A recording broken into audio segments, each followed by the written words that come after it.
Olá pessoal, sou o professor Rogério do canal Conta que eu te conto e na videoaula passada falamos da incrível história das primeiras civilizações da história da humanidade que surgiram na Mesopotâmia, região localizada entre os rios Tigre e Eufrates, aonde historiadores denominam como civilizações hidráulicas. Neste vídeo, vamos abordar algumas outras civilizações que se desenvolveram na região, conhecido como Crescente Fértil, como os persas, os fenícios, os hebreus, e por fim falar um pouco da formação do Império Egípcio e da ascensão dos faraós ao poder.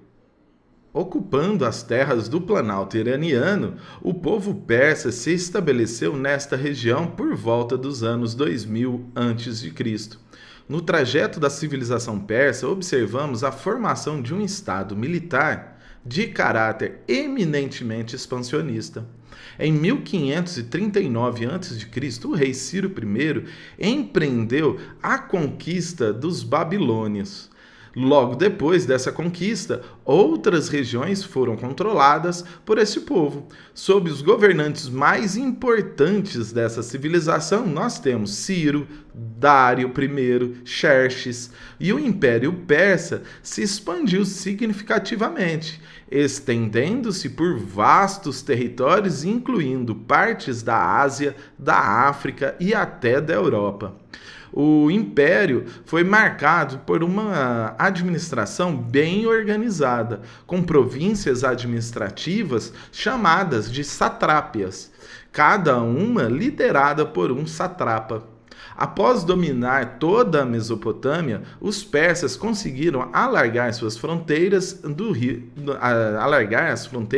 Nilo, no Egito, até o rio Indo, na Ásia.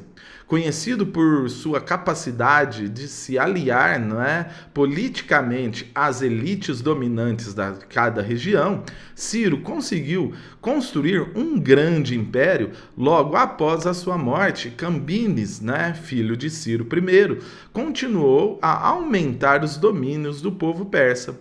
Mesmo não tendo a mesma habilidade política do pai, Cambises conquistou durante a Batalha de Peleusa, em 525 a.C., o rico vale do rio Nilo, anteriormente dominado pelos egípcios.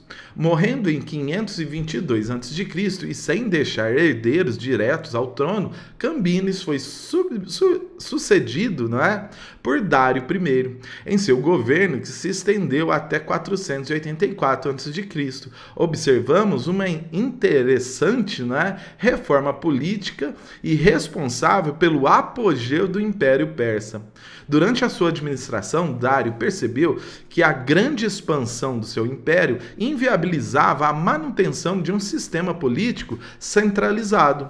Com isso, ele dividiu os territórios persas em províncias chamadas satrápias, e em cada uma delas havia um satrapa, que era responsável por cobrar e receber os impostos. Além disso, um grupo de inspetores do governo, considerados, entre aspas, olhos e ouvidos do rei, fiscalizavam a ação dos satrapas nas províncias. Para dinamizar, o comércio entre as cidades persas, Dário também promoveu um processo de padronização monetária através da criação de uma moeda única chamada dárico. Paralelamente, um conjunto de estradas que interligavam as principais cidades do Império Persa foram construídas, facilitando a circulação de mercadorias e também de informações pelos territórios. Após esse período de ascensão econômica e militar, os persas viveram um declínio do seu império. Durante as guerras médicas, ou greco-persianas, retratadas em filmes do Hollywood como 300, travadas contra os gregos, os persas iniciaram a ruína de sua civilização.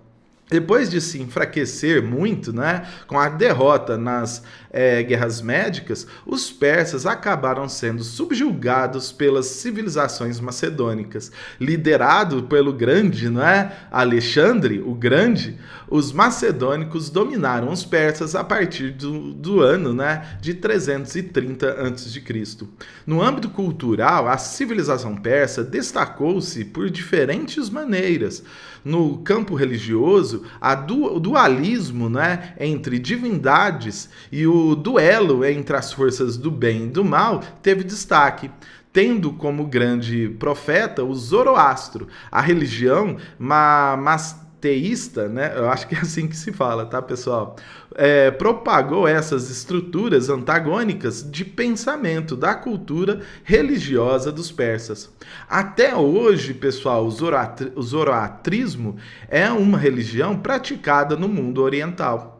Os parsis, né, na Índia, e uma pequena minoria da população iraniana são adeptos ao zoroatrismo, sendo influenciada pelos diversos povos que dominou. A civilização persa adotou práticas, né, tanto do Egito, dos mesopotâmicos, dos babilônicos e até dos assírios. Agora, os fenícios foram conhecidos por uma grande contribuição comercial, desenvolvimento, né, de técnicas de navegação e também, pessoal, de escrita. A sua influência na difusão, né, cultural pela região mesopotâmica foi imensa. Os fenícios se organizaram em cidades-estados autônomas. Nunca foram assim um império, né, um império unificado. No entanto, essas diversas cidades possuíam uma unidade cultural, falando a mesma língua, tendo os mesmos costumes, religião, entre outras características compartilhadas. Desta forma, podemos falar sim em uma civilização fenícia. A religião onde existiu a antiga Fenícia é conhecida hoje como Levante, abrangendo os atuais países, né, do Líbano, Síria e Israel e um pouco da Palestina. As principais cidades fenícias se localizavam no litoral do atual país Líbano, e os territórios dos outros países possuíam cidades menores que estavam, né, sob a influência das grandes cidades litorâneas. Uma colônia fundada, pessoal, pelos fenícios no norte da África foi Cartago. Essa cidade-estado, pessoal, se tornaria, né, muito importante no futuro e formaria, pessoal, um grande império. A Fenícia era composta por diversas cidades-estados que valorizavam bastante a sua autonomia em relação às outras cidades. Entre os séculos 12 a.C. e 11 a.C., a cidade de Sidon era mais próspera, não é? Tendo influência econômica e política em outras cidades. Contudo, a partir do século X, a cidade de Tiro passou a ser a mais poderosa da região. As cidades-estados fenícias adotaram monarquias como sistema de governo. Os monarcas contavam com o apoio de um conselho formado por membros da elite econômica da cidade, composta, em sua maioria, por grandes comerciantes. Os sacerdotes também tinham poder político e eram provenientes da família real ou da elite econômica. Abaixo da monarquia, dos membros do conselho dos sacerdotes, estavam os governantes, responsáveis pela arrecadação de impostos, aplicação, né, da lei e a administração da justiça na cidade. Uma característica das cidades fenícias é de que não terem possuído grandes exércitos, apesar que em períodos de conflito entre cidades fenícias, mercenários foram contratados. Os fenícios geralmente negociavam a paz, aceitando pagar impostos aos conquistadores e mantendo certa autonomia e suas atividades econômicas, né? Funcionando o que também, né, deixando funcionar ali o seu comércio, que era a principal função ali que eles valorizavam mais dentro, né, da sua administração. O que também era vantajoso para os conquistadores. A base da economia fenícia foi o comércio marítimo mediterrâneo. Existem, pessoal, registros egípcios até do século XV a.C. que mostravam que embarcações fenícias transportando, toras de madeira para o Egito. E em 1200 a.C., os fenícios comercializaram com os egípcios, gregos, hebreus, controlavam a maior parte do comércio do mar. Estaleiros fabricavam embarcações fenícias e elas eram movidas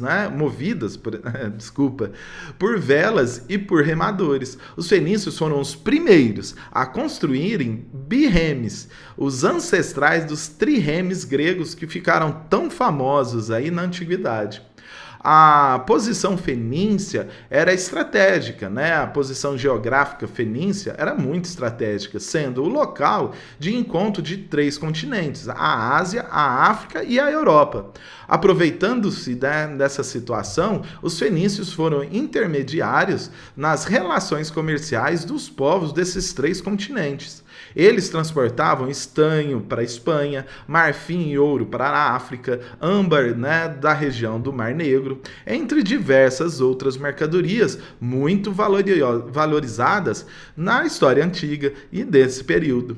A metalurgia, pessoal, era uma outra atividade econômica praticada pelos fenícios. Eles produziam diversos objetos de metal, como copos, pratos, jarras, até joias. Esses objetos metálicos fenícios, foram encontrados em diversos sítios arqueológicos nas margens do Mediterrâneo e que mostra, pessoal, a grande área de influência dos fenícios.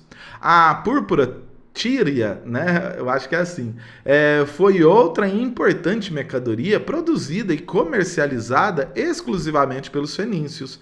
A púrpura tíria, era um corante extraído de moluscos muito valorizados na antiguidade, por vir em cores fortes e que demorava muito para desbotar as roupas. E como a roupa era um objeto muito caro na antiguidade, era bem valorizado.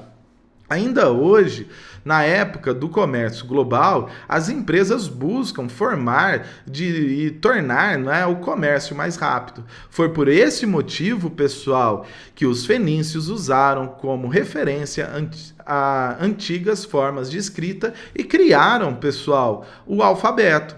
Então, assim, os sumérios foram responsáveis pela primeira criação da escrita, mas foram os fenícios que democratizaram a escrita, fazendo a escrita ser muito mais fácil. Criando, na verdade, um grande sistema inovador que facilitou a alfabetização, simplificou a escrita e tornou os registros muito mais rápidos.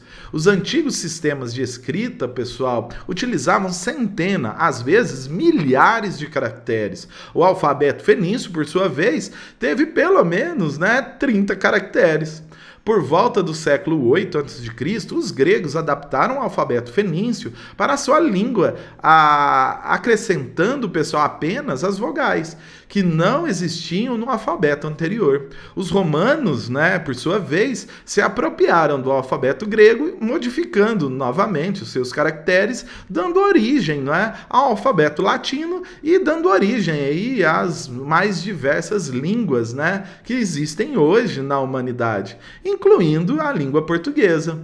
A arte fenícia foi influenciada também, pessoal, pela cultura assíria, egípcia, grega. Como eram os povos que dependiam do mar, elementos relacionados a eles são recorrentes na arte fenícia, como golfinhos, polvos, embarcações, cenas de portos, estrela do mar, entre outras coisas, existiam aí dentro da arte fenícia. Que foi largamente aplicada na produção de objetos ornamentais que podiam ser comercializados. Na produção de estatuetas, por exemplo, os fenícios utilizavam marfim, ouro, né, prata, madeira, cerâmica como matérias-primas. Na maioria das vezes, essas estatuetas eram antropomórficas e foram fortemente influenciadas pela arte egípcia. Estatuetas fenícias foram encontradas em diversos lugares do Iraque, na Espanha, em Marrocos, na Grécia, até no Egito. Influenciados pelos gregos, os fenícios também produziam enócuas, né, jarros cerâmicos, utilizados, né, para armazenamento de líquidos. Na maioria das vezes, né, no caso, era o vinho. Essas enócuas, né, eram pintadas com diversas cenas envolvendo o cotidiano ou relacionadas à religião, semelhante aos vasos gregos. Algumas vezes, as peças eram pintadas por completo com a cor roxa escura ou até a preta, uma característica peculiar da arte fenícia. A produção de joias era outra atividade artística dos fenícios. Eles produziam colares, pulseiras, brincos, broches, entre outras coisas. No topo da pirâmide social de cada cidade-estado fenícia estava a monarquia e a sua família. Os membros do Conselho Real também estavam no alto da pirâmide. Assim como sacerdotes da religião fenícia, abaixo, né, dessa primeira etapa estava o primeiro estado, que continha ali, no caso, grandes comerciantes, donos de estaleiros e grandes oficinas que produziam tecido, púrpura, né, púrpura tíria, entre outros produtos. O terceiro estado era ocupado pelos trabalhadores livres e a maioria deles composta de artesãos que trabalhavam principalmente nas grandes oficinas. Também faziam parte deste status social os médicos, os pequenos comerciantes, camponeses, marinheiros, entre outros. Na base da pirâmide estavam os escravos, que realizavam diferentes atividades, como trabalhadores nas oficinas, como marceneiros, como mineradores, entre outras coisas. Inicialmente, pessoal, os gregos e os fenícios estabeleceram relações comerciais e trocas culturais pacíficas. Prova, né, deste intercâmbio cultural está no uso do alfabeto pelos gregos, uma influência dos fenícios sobre esse povo. No entanto, os gregos e os fenícios iniciaram um processo de expansão pelo Mediterrâneo baseada na fundação de colônias, e os dois povos passaram a ter uma relação competitiva, ao contrário do que ocorreu, né, entre Cartago e Roma, que entraram em conflito pelo controle do Mediterrâneo. Gregos e fenícios encontraram um equilíbrio, com cada cultura ocupando uma região diferente no Mediterrâneo. A primeira grande influência dos fenícios na região foi o alfabeto, tecnologia que facilitou o registro de informações e a aprendizagem. Gregos e romanos, celtas, né, diversos outros povos desenvolveram seus alfabetos utilizando o alfabeto fenício como referência. Pela localização geográfica, pessoal, a sua política de manutenção de paz, os fenícios foram uma espécie de interlocutores, né, interlocução entre a Ásia, a Europa e a África. Como a sua rede de comércio se estendeu pelos 3 continentes, tecnologias, culturas e informações foram levadas para essas regiões pelos fenícios. A construção naval, pessoal, foi uma outra área na qual os fenícios influenciaram bastante os povos do Mediterrâneo. Eles desenvolveram o birreme, embarcação leve, segura e rápida, né? A maioria dos birremes eram um sistema duplo de propulsão, tanto a vela como o remo, e os birremes fenícios inspiraram os gregos a desenvolver os famosos triremes. Não houve uma queda repentina da civilização fenícia, pessoal, mas sim um processo no qual a região foi conquistada por diversos povos e gradativamente a cultura fenícia foi se modificando até se transformar por completo. Agora, a história hebraica é bastante peculiar, porque muitas pessoas a identificam pela grande força da tradição judaica cristã na formação religiosa do Brasil. Sabemos que os hebreus eram um povo seminômade que se fixou em Canaã na antiguidade, e uma parte da história deste povo é narrada na Bíblia, que é o livro sagrado dos cristãos. A primeira fase da história hebraica é conhecida como período dos patriarcas, sendo Abraão, Isaque e Jacó os grandes, patriarcas hebreus. Os hebreus sobreviviam, da criação de animais, como ovelhas, e também cultivavam. Existiam aqueles que moravam tanto em regiões mais desérticas, bem como existiam aqueles que se instalavam em locais, com solos mais férteis. Moisés teria sido o líder que libertou os hebreus da escravidão no Egito, por volta do ano de 1300 a.C. A respeito desse período, pessoal, a tradição bíblica ainda fala sobre a migração dos hebreus para a região do Egito, supostamente por volta do ano de 1700 a.C. Os motivos seriam a escassez de alimento que afetou toda a região de Canaã. O objetivo da mudança para o Egito seria, de se estabelecer-se em terras férteis nas margens do rio Nilo. O último juiz hebreu seria Samuel, que no final do século IX a.C. decidiu inaugurar a monarquia hebraica. A explicação para o surgimento da monarquia está relacionada com o enfraquecimento tanto dos assírios quanto dos egípcios. O enfraquecimento desses povos, pessoal, permitiu que outros povos se localizassem como ameaça aos hebreus, como os amoritas, os moabitas e os filisteus, muitas das vezes retratados, nesse livro. Surgiu desta forma a necessidade de uma liderança forte, e a monarquia como a nomeação de um rei. Foi a saída encontrada para garantir a proteção do povo hebreu. A monarquia hebraica, pessoal, teria 3 grandes reis: Saul, Davi e Salomão. Os destaques da monarquia hebraica são as conquistas militares realizadas por Saul, embora a grande conquista militar dos hebreus tenha sido realizada pelo rei Davi, por volta do ano 1000 a.C. Não se sabe se a conquista de Jebus, deu-se, por meio da campanha militar ou por meio de um golpe palaciano. Atualmente, conhecemos essa cidade, como Jerusalém. Davi idealizou o Templo de Jerusalém, um lugar sagrado para os hebreus, mas quem realizou a construção desse templo foi o rei Salomão. O reinado de Salomão é considerado um período de prosperidade para os hebreus, uma vez que eles gozavam de um comércio próspero e de uma grande segurança garantida pelo exército hebraico. Por fim, pessoal, a história do Egito Antigo ocorreu entre 3300 a.C. a 332 a.C.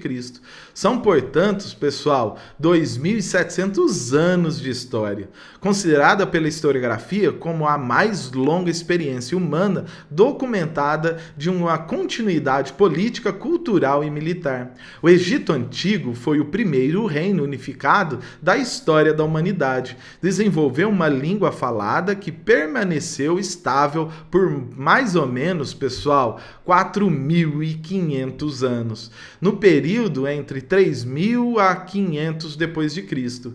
Seus padrões, de cultura, língua e escrita, concepções de realeza, religião e arte estiveram praticamente inalterados.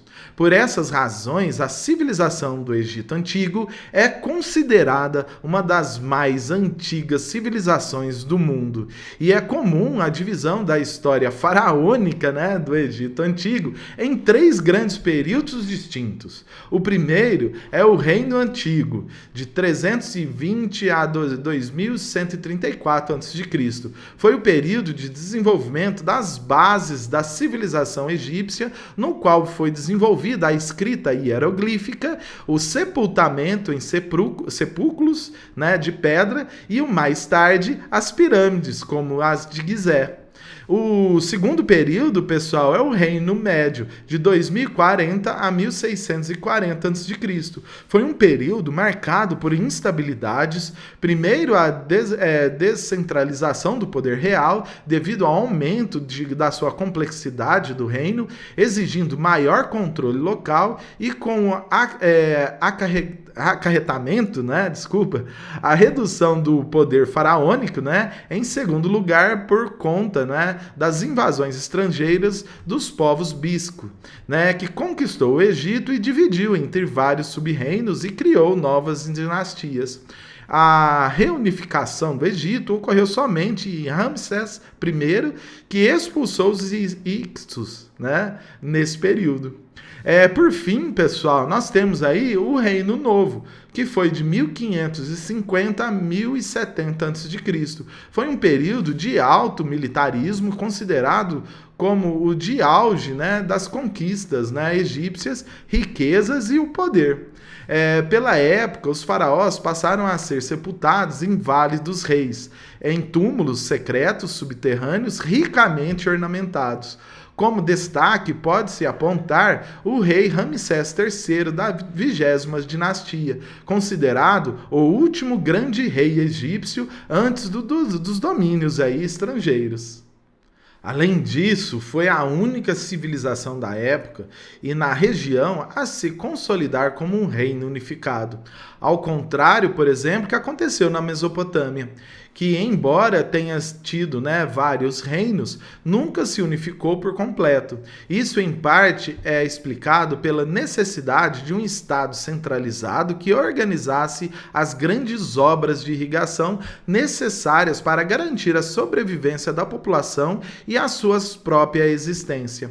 A sociedade no Egito Antigo era profundamente marcada pela organização politeísta, na qual todo, né, o corpo político, né, e social é determinado em função das crenças, né, nas divindades do líder político. Assim, no topo da sociedade estava o faraó, considerado uma divindade pela cultura e religião egípcia. Abaixo, né, na mais alta categoria social, né, do faraó, né, abaixo do faraó, estava os sacerdotes, que exercitavam, né, o poder religioso e ocupavam cargos administrativos. Os escribas, responsáveis pela administração real, pela coleta, né, e organização dos impostos, e os únicos, né, que dominavam, no caso, a escrita hieroglífica. Por fim, pessoal, a grande massa da população era formada por servos de nacionalidade egípcia. Os escravos, que existiam em determinadas épocas, né, como os hebreus durante o reinado de Ramsés II, né, também existiam. O governo o governo do Egito Antigo era organizado na forma de uma teocracia. No caso, pessoal, específico do Antigo Egito, a teocracia era organizada em torno do faraó. Acredita-se, né, que ele fosse uma divindade viva, né, emissário de outras divindades do panteão politeísta egípcio. A civilização no Egito Antigo é classificada como civilização hidráulica. Isso significa que ela depende da existência de um rio para sobreviver. E o rio Nilo, né, este rio foi fundamental para a construção da civilização no Egito Antigo, uma vez que as suas cheias frequentes, né, fertilizavam o solo e as suas águas são perenes, né? Ou seja, não secavam em determinadas épocas do ano. Foi possível canalizá-las através das obras de irrigação. Consistiam, né, na criação de canais artificiais de água, cuja função era irrigar plantações mais distantes das margens do rio. A cultura do Egito foi bastante rica e indissociável, né, dos seus modelos religiosos. Então, uma se baseava na outra. E também, né, do seu sistema político. Pode-se citar, por exemplo, pessoal, que a cultura egípcia antiga e o processo de mumificação, no qual o corpo era de um morto, né, seja de um faraó, um membro real, ou até das categorias, né, mais elevadas da sociedade, era preparado através de um complexo ritual. O preparo do corpo para o sepultamento envolvia a retirada dos seus órgãos internos, a secagem da pele e um envolvimento em tiras de linho que resultavam nas múmias que nós conhecemos hoje, né? Dá para ver, né, em museus, né, várias múmias, né, retiradas ali daquele território, né, egípcio. Outro destaque da cultura egípcia é a literatura, desenvolvida a partir das habilidades dos escribas com a língua escrita. A escrita não foi inventada, pessoal, com a função de registrar histórias ou criar literatura, mas sim como as claras funções administrativas e contábeis, ou seja, para auxiliar o governo do reino. Com o tempo, né, pessoal, surgiam as funções literárias e históricas, que até nos dias de hoje são celebradas quando encontradas intactas em túmulos, né, e construções descobertas pelos arqueólogos. A economia do Egito Antigo era baseada principalmente na agricultura de cereais, linho, hortaliças e o papiro. A pecuária de gado bovino e de cavalos, né, era muito praticada naquela região. E outras, né, tinha a finalidade de alimento, tinha a finalidade do couro para produzir diversos produtos, também tinha a finalidade, né, desses animais como meio de transporte e força de atração animal para as lavouras. Além disso, era comum a domesticação de diversos animais, como as hienas, os antílopes, os pelicanos e os gatos. Esses últimos, pessoal, com um lugar de destaque na cultura egípcia, sendo inclusive, pessoal, os gatos mumificados. A religião, né, do Egito Antigo era caracterizada por três principais facetas. A primeira, ser politeísta, a segunda, ser antroposomórfica e a terceira, né, ser funerária. O politeísmo significa que se acreditava em diversos deuses que se possuíam personalidades e funções específicas. Durante o período determinado, houve deuses principais como Amon-Ra, no Reino Novo, e também a crença, né, de trindades, né, divinas, que funcionavam em conjunto como a forma, né, como a Osíris, Ísis e Horus, né, que os três se transformavam em um único Deus. As características antroposomórficas se referem à formação, né, da representação das divindades relatadas de forma metade homem, metade animal. Então todas as divindades eram representadas com formas humanas e animais, geralmente com corpos humanos e cabeça de animal. Por fim, pessoal, a característica funerária se refere, né, à crença na vida após a morte, determinada, né, para a existência do complexo ritual de sepultamento, que envolvia a mumificação, a construção de pirâmides, típica do Reino Antigo, ou de túmulos subterrâneos, típico do Reino Novo. A ciência, pessoal, no Egito Antigo era bastante avançada e, através de conhecimentos médicos e biológicos, eram promovidos os rituais de mumificação e sepultamento. Além disso, os conhecimentos astronômicos, né, organizavam a agricultura e também a pecuária, extraindo os melhor da produtividade nas épocas, né, de plantio. É necessário, pessoal, lembrar também dos conhecimentos científicos de engenharia e arquitetura dos egípcios, responsável pelas obras de irrigação e construção de pirâmides, templos, palácios, monumentos e túmulos. Para você ter uma ideia, pessoal, as pirâmides do Egito também é tido como uma das 7 maravilhas do mundo. Muito obrigado, pessoal, por assistir a esse vídeo, para mais essa videoaula. Na próxima, vamos falar um pouco sobre os povos da Ásia e também da América do Sul. Compartilhe, deixe aí o seu like e não se esqueça, né, você que está aí do outro lado, deixa também o seu comentário. Valeu!